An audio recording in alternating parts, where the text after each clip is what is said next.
శ్రీ గురుభ్యో నమ. శ్రీ మహాగణాధిపతయే నమ. సింహరాశి వారికి 2026 యొక్క ఫలితాలు కనుక చూసుకున్నట్టయితే వీరికి మార్చి 18 వరకు ఆదాయం 11గా ఉంటుంది, వ్యయం 11గా ఉంటుంది. మార్చి 19 నుండి ఆదాయం 5, ఖర్చు కూడా 5. 2025లో సమానంగానే ఉంది. 2026లో కూడా ఆదాయం ఖర్చు రెండు సమానంగానే ఉన్నాయి వీరికి. ఈ రాశి వారికి ఈ సంవత్సరం గురువు అనుకూలంగా లేకపోవడం వల్ల, అష్టమ స్థానంలో శని ఉండడం వల్ల సింహరాశి వారికి జీవన పోరాటం చేయవలసి వస్తుంది. ప్రతి పనికి ఆటంకాలు కలుగుతూ ఉంటాయి. పనులు నెరవేరకపోవడము, ఎదుటి వారితో ఏది మాట్లాడినా పోట్లాటలు జరగడము, మీరు మంచి చెప్పినా అది చెడుకే బాణలు ఆలోచించడము, ప్రతిదాన్ని వక్రీకరించడము, వీటి వల్ల మీకు కొంత ఇబ్బందులు రావచ్చు, పోట్లాటలు జరగవచ్చు, విరోధాలు కూడా ఏర్పడడానికి ఆస్కారం ఉంటుంది. ప్రతి పనికి ఆటంకాలు, ఏ పని మొదలు పెట్టుకుందామన్నా ప్రతి పనికి ఆటంకాలు ఏర్పడడం అనేటువంటి జరుగుతూ ఉంటుంది సింహరాశి వారికి. మానసికంగా, ఆర్థికంగా, శారీరకంగా కృంగిపోవడం జరుగుతుంది ఈ రాశివారు. రుణబాధలు పెరిగిపోతుంటాయి. దానివల్ల రుణం ఇచ్చినటువంటి రుణదాతల చేత బాధపడవలసి వస్తుంది.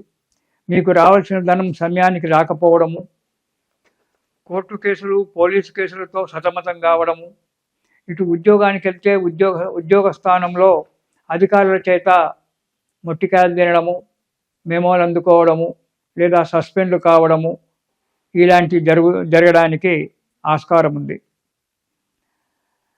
అవమానకరమైన మాటలు పడడం జరుగుతుంది. అపనిందలు వస్తాయి. మనస్సును కలిచివేటేటువంటి కొన్ని మాటల వల్ల మానసికంగా చాలా బాధపడవలసి వస్తుంది ఈ రాశివారు.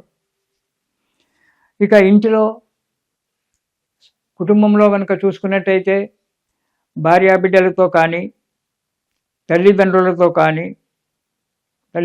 కానీ భార్యాబిడ్డలకు కానీ కలహాలు ఏర్పడము, వారి ఆరోగ్యాలు దెబ్బతినడము, ఆ ఆరోగ్యాలకు డబ్బు ఖర్చు పెట్టాల్సి రావడము, ఇలాంటివి జరగడానికి ఆస్కారం ఉంది. కలహాలు కూడా జరుగుతుంటాయి. సరే, ఇంట్లో జరిగేటువంటి కలహాలు పెద్దగా పెట్టుకునేటువంటివి కావు, వస్తుంటాయి పోతుంటాయి. అది గర్గర్కి కహాని అంటారు. అలా జరుగుతుంటాయి, వస్తుంటాయి, పోతుంటాయి. వాటిని మానసికంగా స్థిరంతో ఉండడం చాలా మంచిది. ప్రతి పనికి చాలా నిశితంగా ఆలోచించి అడుగు ముందుకు వేయాలి. తొందరపాటుతనం అసలు మీకు ఏది కూడా పనికిరాదు. మాట్లాడేటప్పుడు కూడా ఎదుటి వ్యక్తితో చాలా జాగ్రత్తగా మాట్లాడండి. ఎంతవరకు అవసరమో అంతవరకే మాట్లాడండి, అంతకంటే ముందుకు వెళ్ళకపోవడం చాలా మంచిది. ప్రయాణాలు చేసేటువంటి ఒక విషయంలో కూడా మీరే కనుక డ్రైవింగ్ చేసినట్టయితే జాగ్రత్తగా ప్రయాణాలు చేయండి. ఎందుకంటే ప్రమాదం జరిగేటువంటి ఒక యోగం కనబడుతూ ఉంది కాబట్టి చాలా జాగ్రత్తగా ఉండండి. ఆరోగ్య విషయంలో జాగ్రత్తగా ఉండండి. ఇక ఉద్యోగస్తుల కనుక చూసుకున్నట్టయితే కార్యాలయంలో, అంటే మీ ఆఫీసులో పనులు చాలా జాగ్రత్తగా చేయండి. ఆలోచించి పనులు చేయండి. ఎక్కడ కూడా మీకు తొందరపాటు పనికిరాదు. ఏదైనా ఫైల్ మీద సంతకం పెట్టాలి అని చెప్పి తీసుకొచ్చి ఎదురుకుండా పెడితే దాన్ని చదవకుండా సంతకం పెట్టకండి. కొంత సమయం తీసుకున్నా సరే దాన్ని క్షుణ్ణంగా చదివి సంతకం పెట్టాలా పెట్టొద్దా అని చూడండి. ఏదో సంతకం పెట్టేస్తే ఆ సంతకమే మీ జీవితానికి ముప్పు రావచ్చు. కాబట్టి సింహరాశి వారు ఆఫీసులో, కార్యాలయాల్లో పని చేసేటప్పుడు జాగ్రత్తగా పనిచేయండి. ఎక్కడైనా సంతకాలు పెట్టేటప్పుడు చాలా జాగ్రత్తగా ఆలోచించి ఆ మేటర్ ఏందో చదివి దానికి సంతకాలు పెట్టండి. అంతేగాని తొందరపాటుతనం అనేటువంటి పనికిరాదు. ఎవరితోనో మాట్లాడుకుంటూ ఫైల్ తెచ్చి ఎదురుగా పెట్టారు కదా అని చెప్పి పక్కవారితో మాట్లాడుకుంటూ సంతకం పెట్టేసినారనుకో, అందులో ఏమి రాసిందో చదవలేదనుకో, అప్పుడు అది మీ పైకి రావచ్చు. మీకు ఊస్టింగ్ కావచ్చు, లేదా ఉద్యోగం భంగమే, కంప్లీట్గానే ఉద్యోగ భంగం కావచ్చు. దానివల్ల చాలా జాగ్రత్తగా ఉండండి. అనాలోచితంగా ఏ పని కూడా చెయ్యకండి. ఎక్కువగా ఎవరిని నమ్మకండి ఈ రాశివారు. ఇక అధికారుల యొక్క మందలింపులు ఎక్కుంటాయి. మీరు ఎంత శ్రద్ధగా పనిచేసినా ఏ అధికారం వచ్చి 2 మొట్టికాయలు వేసిపోవడం జరుగుతుంది. ఒత్తిడులు పెరుగుతుంటాయి. ఓ 10 ఫైళ్ళు ఎదురుగా పెట్టి ఇవి చేసిన దానిక నువ్వు వెళ్ళకూడదు అనేటువంటి ఒక ఆర్డర్ పాస్ చేసిపోతుంటారు ఒక్కొక్క ఆఫీసర్. కాబట్టి జాగ్రత్త.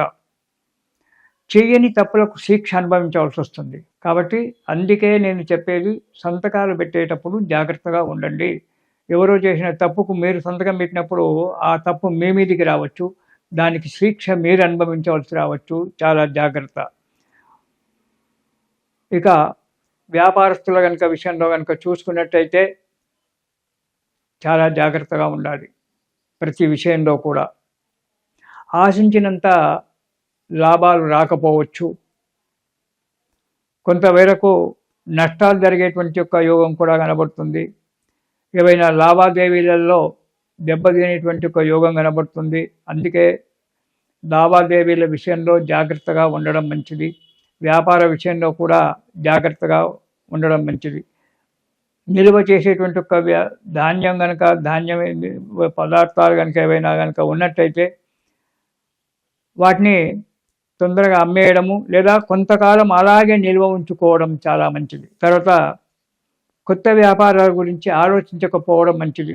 సరే, స్నేహితులు కొత్తవారు వచ్చి కొత్త వ్యాపారాలు చేద్దాము అని చెప్పి మీకు ప్రోత్సాహాన్ని ఇచ్చినట్టయితే మాత్రం ఈ సంవత్సరము కొంతవరకు మీరు కొత్త వ్యాపారాలు పెట్టుకోకపోవడము చాలా మంచిది. దానివల్ల ఇబ్బందులు రావడానికి ఆస్కారం ఉంది. ధన నష్టం కూడా జరగడానికి ఆస్కారం ఉంది. కాబట్టి కొత్త వ్యాపారాల తెరువు వెళ్ళకండి. వాటి గురించి ఆలోచించకండి. ఉన్న వ్యాపారాన్ని మాత్రమే సరిగ్గా చేసుకుంటూ రండి. ఎవరిని నమ్మకండి. నమ్మి ఎవరికి మోసపోకండి మీరు. ఇక విద్యార్థులకు చాలా కష్టపడాలి ఈ సంవత్సరం. సింహరాశి విద్యార్థులు, వీరికి శ్రద్ధ తక్కువ. అన్నీ మాకు వచ్చేటువంటి ఒక అతి తెలివి మాత్రం ఎక్కువ. శ్రద్ధ తక్కువ ఉంటుంది, అతి తెలివి ఎక్కువగా ఉంటుంది. ఈ అతి తెలివి వల్ల అనర్థాలు రావచ్చు. కాబట్టి జాగ్రత్తగా చదివి జాగ్రత్తగా ఉండండి. ముందు కడిగేయండి విద్య యందు. శ్రద్ధ దాని మీద పెట్టండి. ఇతరత్ర వాటి మీద శ్రద్ధ పెట్టుకోవద్దు. జీవితాలను పాడు చేసుకోవద్దు.